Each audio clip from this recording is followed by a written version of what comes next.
Apa itu ginjal? Ginjal adalah sepasang organ tubuh berbentuk seperti kacang.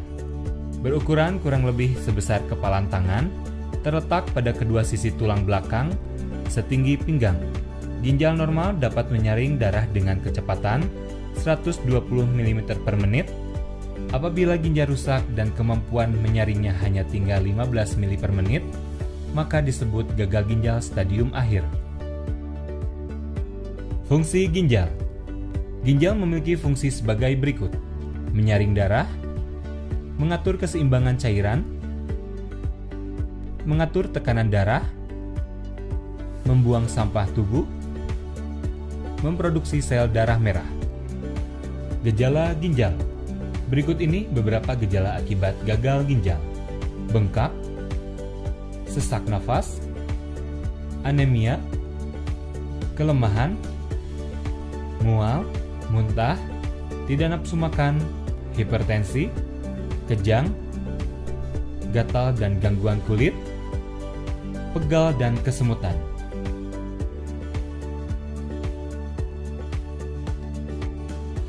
Apa itu hemodialisis?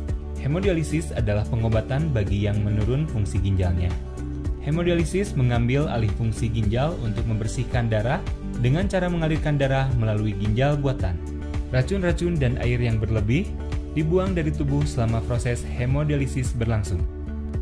Tujuan hemodialisis: menggantikan fungsi ginjal untuk membuang sisa-sisa metabolisme dalam tubuh seperti ureum, kreatinin, dan sisa cairan yang seharusnya dikeluarkan sebagian urin atau air kencing. Proses hemodialisis: darah pasien dikeluarkan dari tubuh, kemudian masuk ke dalam ginjal buatan atau dializer yang dihubungkan dengan mesin hemodialisis. Pada proses ini akan terjadi pembuangan racun dan air berlebih dari tubuh. Kemudian, darah yang sudah bersih akan kembali dialirkan ke dalam tubuh pasien.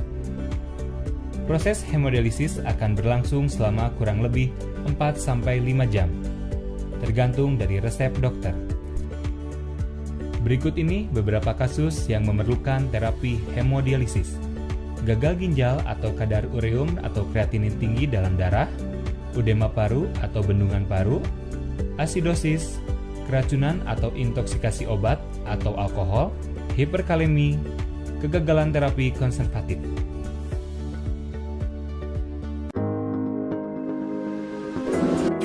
Tahukah Anda, rasa sakit perut bagian atas merupakan salah satu gejala kanker hati? Kanker hati adalah kanker yang dimulai dari sel hati.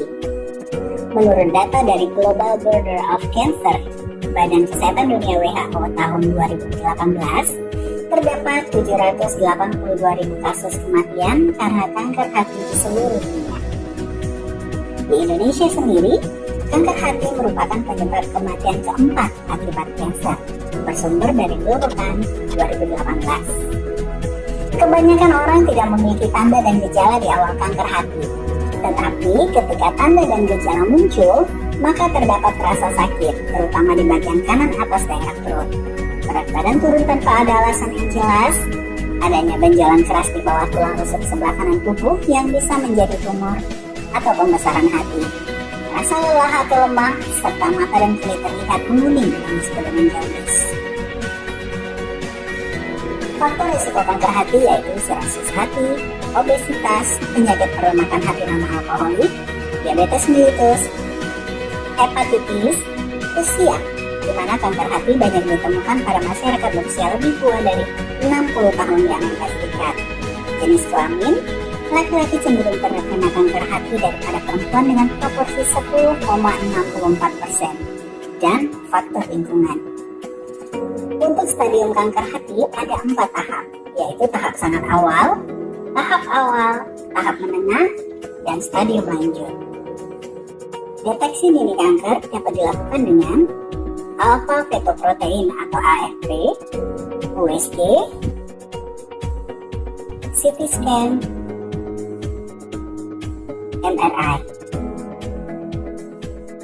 Jenis pengobatan kanker hati biasanya disesuaikan dengan penyebabnya. Beberapa pengobatan yang dapat dilakukan yaitu operasi, seperti transplantasi hati dan hepatektomi. Ablasi radiofrekuensi adalah tindakan untuk menghancurkan sel kanker. Injeksi etanol perkutan, yaitu sel kanker dihancurkan dengan menggunakan etanol. Radioterapi dengan teknik stereotactic radiation therapy atau SBRT, terapi yang tepat pada tumor bersifat kanker dan meminimalkan kerusakan pada jaringan dan sel sehat di sekitarnya. Kemoembolisasi dan radioembolisasi adalah teknik yang memadukan embolisasi dan kemoterapi dengan menghambat aliran darah ke sel kanker di hati. Terapi target menggunakan obat atau zat lain yang menghambat pertumbuhan dan penyebaran kanker. Imunoterapi, pengobatan dengan meningkatkan sistem kekebalan tubuh.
Eksim. Pernahkah kamu mengalami gatal-gatal pada kulit? Bisa jadi itu adalah penyakit kulit eksim. Penyakit eksim adalah kondisi di mana kulit yang disebabkan oleh peradangan pada kulit. Seringkali eksim membuat kulit gatal, merah dan kering, bahkan pecah-pecah dan kasar. Eksim dapat terjadi pada bagian tubuh manapun. Bahkan beberapa kasus eksim dapat menyebabkan pembentukan lepuhan, yang nantinya akan mengeluarkan air. Air yang keluar ini merupakan indikasi bahwa eksim sudah menjadi infeksi. Eksim atau eczema juga dikenal sebagai dermatitis. Eksim sendiri bisa menyerang wajah, leher, siku, pergelangan tangan, daerah kelamin, lutut, dan pergelangan kaki. Di area manapun kulit yang terserang, ciri utama kelainan ini adalah rasa gatal. Kadangkala rasa gatal dapat muncul, bahkan sebelum adanya ruam. Daerah kulit yang terindikasi akan terlihat kering, tebal, atau bersisik. Awalnya ruam akan berwarna merah, kemudian berubah menjadi kecoklatan. Lepuh bisa terjadi ketika ruam tersebut terkena infeksi. Setelah berair, lepuh tersebut akan berubah menjadi koreng dan kupasan kulit. Eksim adalah nama lain untuk menyebut berbagai jenis dermatitis. Jenis-jenis dermatitis adalah dermatitis atopik, eksim tangan, dermatitis kontak, dermatitis seboroik,